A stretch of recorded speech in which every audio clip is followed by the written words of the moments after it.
Le 30 mai, durant l'une des années du XXe siècle, un phénomène se produisit en Grèce et plus précisément au sanctuaire. Pendant la nuit, 2 étoiles parcoururent le ciel et finirent par atterrir dans la maison des Gémeaux. Voici donc comment naquit les 2 premiers gods saints du XXe siècle, à savoir Saga et Canon des Gémeaux. Annonçons du coup par la même occasion les prémices de la nouvelle guerre sainte qui aura lieu dans quelques années. Cependant, en plus des 2 enfants, quelque chose d'autre semblait s'être mêlé au voyage. Et on verra ça plus en détail tout à l'heure. En tout cas, on peut dire que dès leur naissance, les 2 Gémeaux étaient des êtres spéciaux.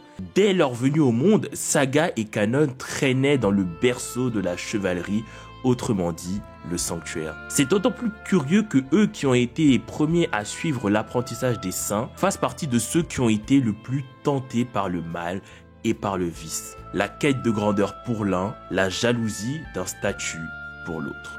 En effet, comme à chaque génération, le destin n'a pas épargné les 2 frères Gémeaux. Eux qui sont nés sous un signe double seront chacun tourmentés une bonne partie de leur existence, et particulièrement Saga.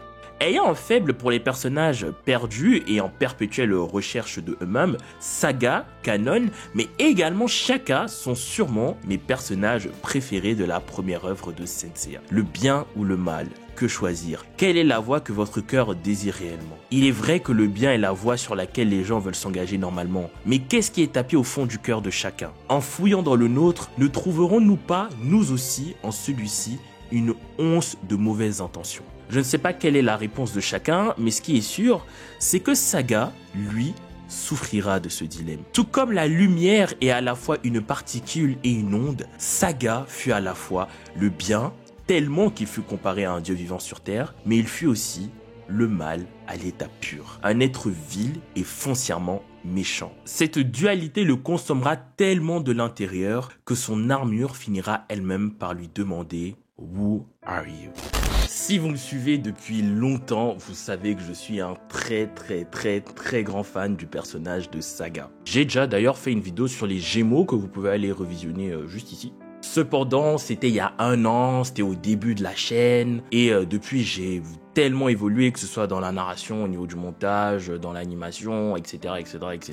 Donc, comme je l'ai fait pour la vidéo sur les seins de la Vierge, que vous pouvez aller voir aussi, et qui pour moi est à l'heure d'aujourd'hui ma meilleure vidéo sur Saint-Seiya, j'ai décidé de faire un petit remake pour celle des Gémeaux, mais juste en ce qui concerne Saga. Donc voilà, ce sera une courte vidéo, un peu différente de ce que je fais d'habitude, mais bon, c'est pour vous faire patienter pour une autre grosse vidéo qui arrive, mais je vous en parlerai en fin de vidéo. Je vous invite également à rejoindre mon Discord qui est en description parce que le 5 novembre, on organisera un petit quiz Saint-Seiya dessus et les gagnants auront des petits lots, donc j'ai pas encore décidé les lots, mais si ça vous intéresse, venez, on va bien s'amuser, c'est le 5 novembre, vous pouvez rejoindre dès maintenant. Pensez à accepter bien sûr le règlement pour pouvoir avoir un rôle, etc. Et je me répète, mais restez bien jusqu'à la fin de la vidéo parce que je vais apporter quelques explications sur pourquoi est-ce que j'ai été absent autant de temps sur Saint-Seiya, qu'est-ce qui va se passer sur le Saint-Seiya pour la chaîne et tout. Sur ce, Ohayo Mina Seihiro, et aujourd'hui, on parle de Gemini no Saga. 生と死の境目にあったお前にそれができたのだ。いいか、聖夜、究極のコスモ、セブンセンシズはあくまで戦い抜く勇気と希望を持った者のみ掴むことができるのだ。それを忘れてはアテナは救えぬ。行け、聖夜。今ならまだ間に合う。聖夜、アテナを頼む。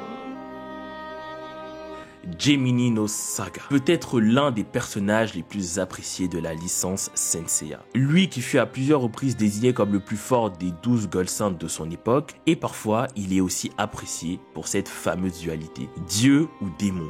La personnalité de Saga a tellement changé qu'il s'en est lui-même perdu et a fini par commettre l'irréparable. Mais avant de plus développer, j'aimerais retourner un petit peu aux origines de cette dualité que j'ai esquissée dans l'introduction de la vidéo. En décembre 2018, Kurumada reprit le pinceau et fit paraître 2 chapitres spéciaux dans le Champion Raid. Le nom de l'œuvre qui regroupe les 2 chapitres est Sento Seiya Origin. Il s'inscrit visiblement dans la continuité, pas temporelle, attention, des 3 chapitres de Saint-Seiya épisode 0 sortis 1 an plus tôt et précédera Saint-Seiya Destiny qui lui sortira 1 an plus tard en 2019 et qui se concentrera un petit peu plus sur Canon. Comme son nom l'indique, ces 2 chapitres reviennent aux origines. Elles reviennent aux origines du conflit qui divisera le sanctuaire au XXe siècle. Sachant qu'au moment où Seiya obtient l'armure de Pégase, Saga est censé avoir 28 ans, on peut facilement déduire grâce à un petit calcul que Kanon et lui sont nés très exactement le 30 mai 1958. Comme j'ai déjà expliqué, les 2 jumeaux sont apparus au sanctuaire en tombeau du ciel comme 2 étoiles. Bon, en réalité, Shion explique qu'un enfant est né quelque part et qu'il sera automatiquement transporté au sanctuaire. Mais bon, la symbolique est quand même là. En effet, ce qui se passera. Mais là où on les croyait doubles, ils étaient en réalité triples. En effet, dès le début de leur trajet vers la maison des Gémeaux, Doko sentit un truc, comme un mauvais pressentiment. Et comme on pouvait s'y attendre, le Golsin de la balance ne fit pas d'erreur. Le mauvais pressentiment qu'il avait lui venait bien d'une étoile maléfique, celle de la malchance ou plutôt de l'infortune. Cette étoile de l'infortune n'est pas une étoile maléfique comme les autres puisqu'elle est en réalité portée par la petite sœur des dieux jumeaux Thanatos et Hypnose, la déesse maléfique Ker. Doko explique que depuis les temps mythologiques, Ker tente de prendre possession d'autres personnes placées sur d'autres étoiles afin d'y apporter le désespoir et le mal. D'où le fait qu'il demande à Shion de l'éliminer. Cependant, même en connaissant la situation, le grand peuple refusera d'éliminer ce qui ressemble à un bébé. Mais malheureusement, c'est ce choix qui lui coûtera la vie 15 ans plus tard, lorsqu'il fut assassiné par Saga, souffrant de dédoublement de la personnalité. D'ailleurs, ma vidéo sur Shion arrive, je veux juste prendre le temps de bien la préparer, mais elle arrive, je sais que je vous l'ai déjà promis. Quelque part, on peut dire que ce qui coûtera la vie à Shion, c'est bel et bien sa bonté. Mais bon, revenons à notre histoire. Ce 3e enfant porte en réalité le nom de Lémur. D'ailleurs, le nom de ce 3e enfant est très bien trouvé puisque dans la mythologie romaine, les lémures sont considérés comme des fantômes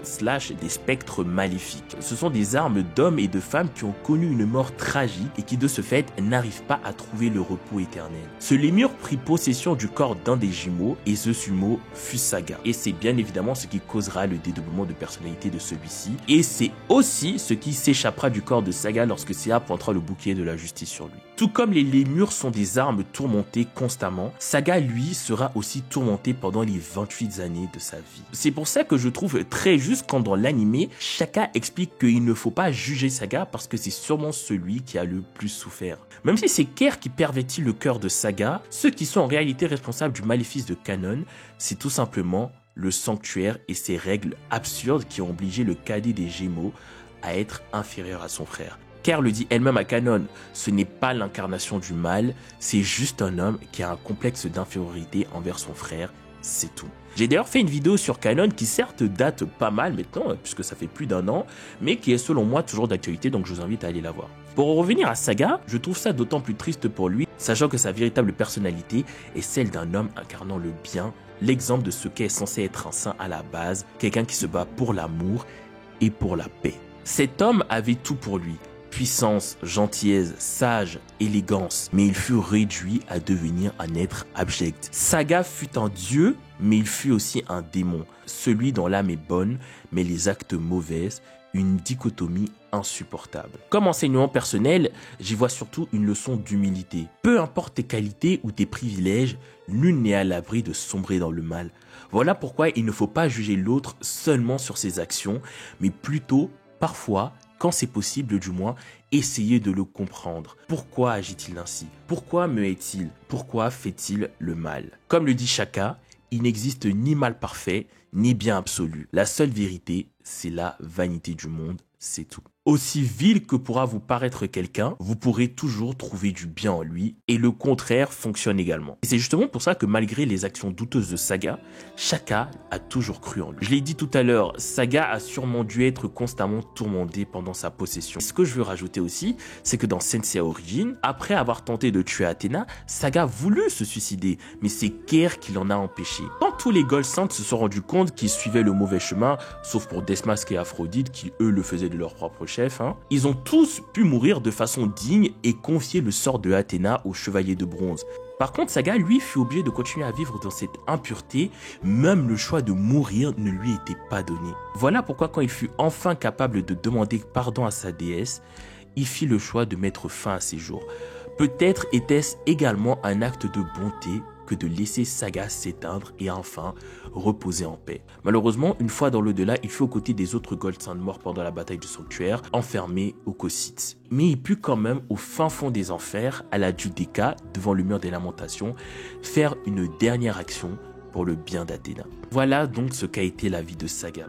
Une vie remplie de souffrances et de tourments, une vie de conflit avec son frère, mais surtout une vie de conflit avec lui-même. Que ce doit être dur de se battre contre soi-même. Comme ce fut le cas pour Aspros et Deutéros des Gémeaux dans The Lost Canvas, ou Abel et Cain dans Eximontion, Saga et Canon furent manipulés à cause des caprices de divinité. Même si pour le cas d'Abel et Cain, c'est assez spécial. D'ailleurs, je ne l'ai pas pris en compte parce que je suis en pleine lecture de Sensia épisode G et G Assassin, mais dans le premier chapitre de épisode G, la dague d'or que Saga utilisera pour tenter de tuer Saori lui a été donnée par Chronos qui le manipulera et qui tentera donc de le faire tuer Athéna. Donc encore une fois, le chevalier d'or des Gémeaux n'a été que le jouet des dieux.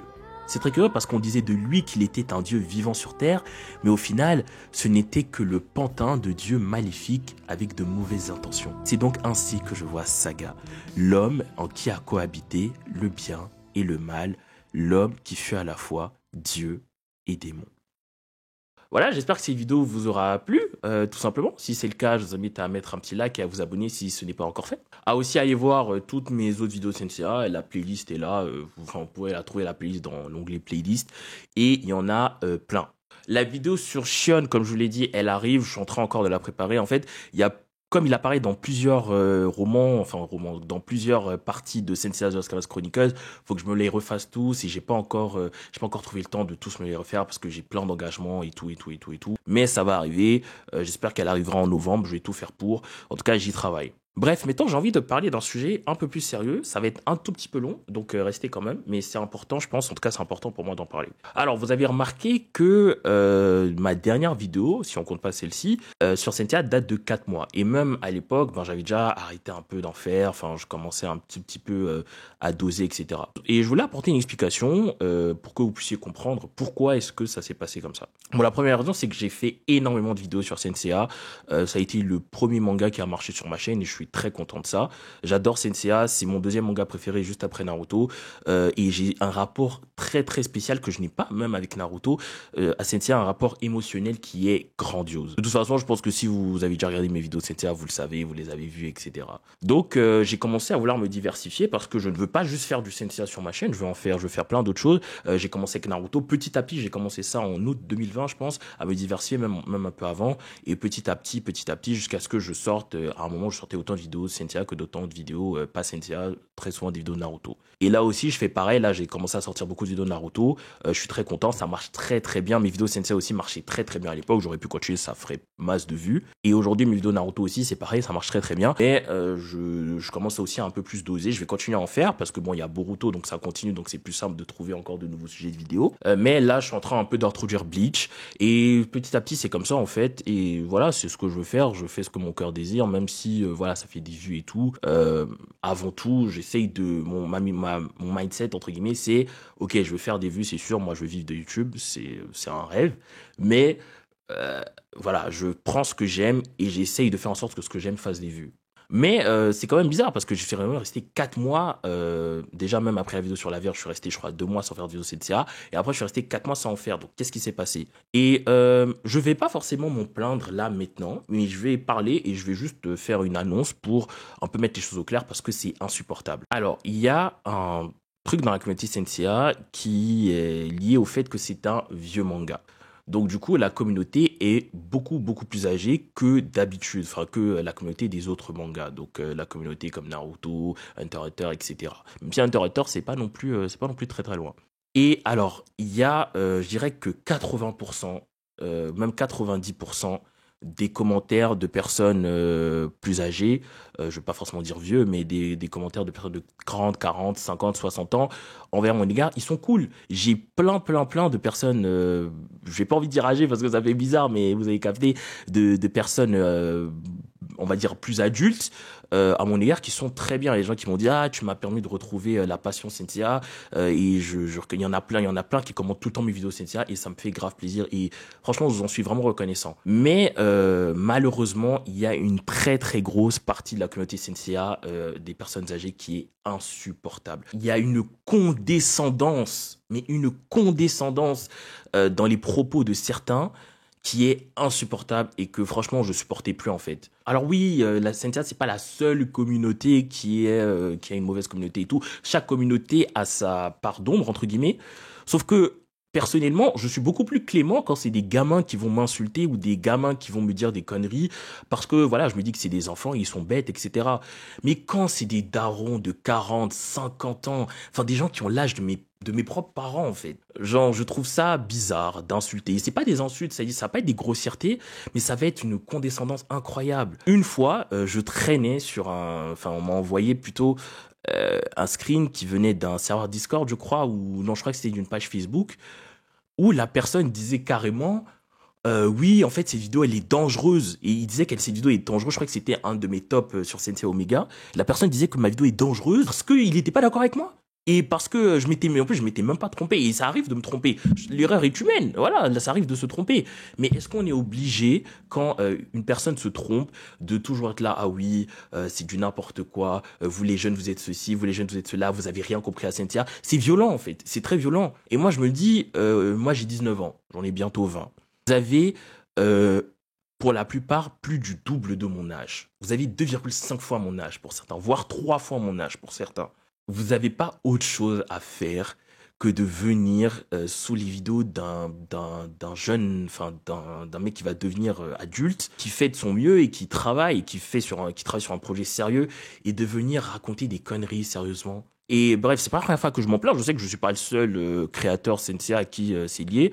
Mais en tout cas, moi, j'en parle parce que c'est insupportable et c'est inadmissible. Ouais, je suis un jeune mec qui parle de Sensei. Et alors, est-ce que ça pose un problème? Non, il n'y a pas de problème. Comme je le dis, je veux pas vraiment seulement limiter la communauté Sensei à ça. C'est pas vrai. Il y a une grosse partie de la communauté qui est bienveillante. Mais en fait, même si t'as plus de bienveillance que de malveillance, le côté malveillant, il est toujours là et il va toujours plus résonner dans la tête de la personne qui est visée que le côté bienveillant. C'est comme ça, c'est humain. Bref, du coup, j'en avais eu vraiment marre de ça. Du coup, j'avais fait une grosse pause liée à Sensei, etc. Et voilà, ça m'a fait du bien de m'éloigner de cette partie toxique de la communauté. Et aujourd'hui, je suis prêt à revenir. Et du coup, tout ça, ça va entraîner des conséquences, tout simplement. C'est-à-dire que ce que je vais faire, c'est que à partir de maintenant, quand je juge le commentaire condescendant, insultant, ou banalisant, ne respectant juste pas mon travail. Maintenant, vous êtes bloqué, c'est tout. Du coup, là, si vous parcourez un peu mes commentaires, vous allez plus voir vraiment de commentaires blessants parce que j'ai fait un tri, j'ai bloqué pas mal de gens, etc. Attention, quand je dis condescendant, ça ne veut pas dire que vous n'avez pas le droit d'être d'accord avec moi. On s'en fout que vous soyez d'accord ou pas avec moi, vous avez le droit de l'exprimer, c'est pas la dictature.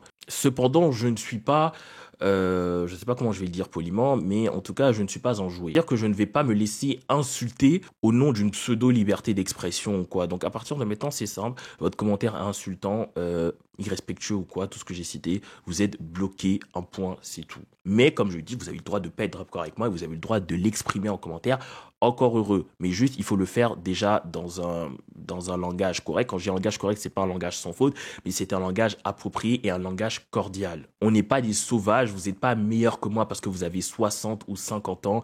Vous n'avez pas une meilleure analyse du manga Sensei que moi parce que vous l'avez regardé avant. Ce qui me tue, en fait, c'est que la plupart du temps, ces gens-là, ils ont regardé juste l'anime en VF, ils ont jamais lu le manga, ils ont jamais vu l'anime en VO, mais ils se permettent de parler, en fait. Et enfin, ça veut pas dire que vous n'avez pas le droit de parler si vous avez vu juste en VF, mais arrêtez de faire genre parce que, bien évidemment, que avoir vu seulement l'animé et en plus en VF, il y a plein de trucs qui vous ont échappé et ça, c'est factuel en fait. Bref, j'avais besoin de passer ce coup de gueule. Voilà, à partir de maintenant, je laisse plus rien passer.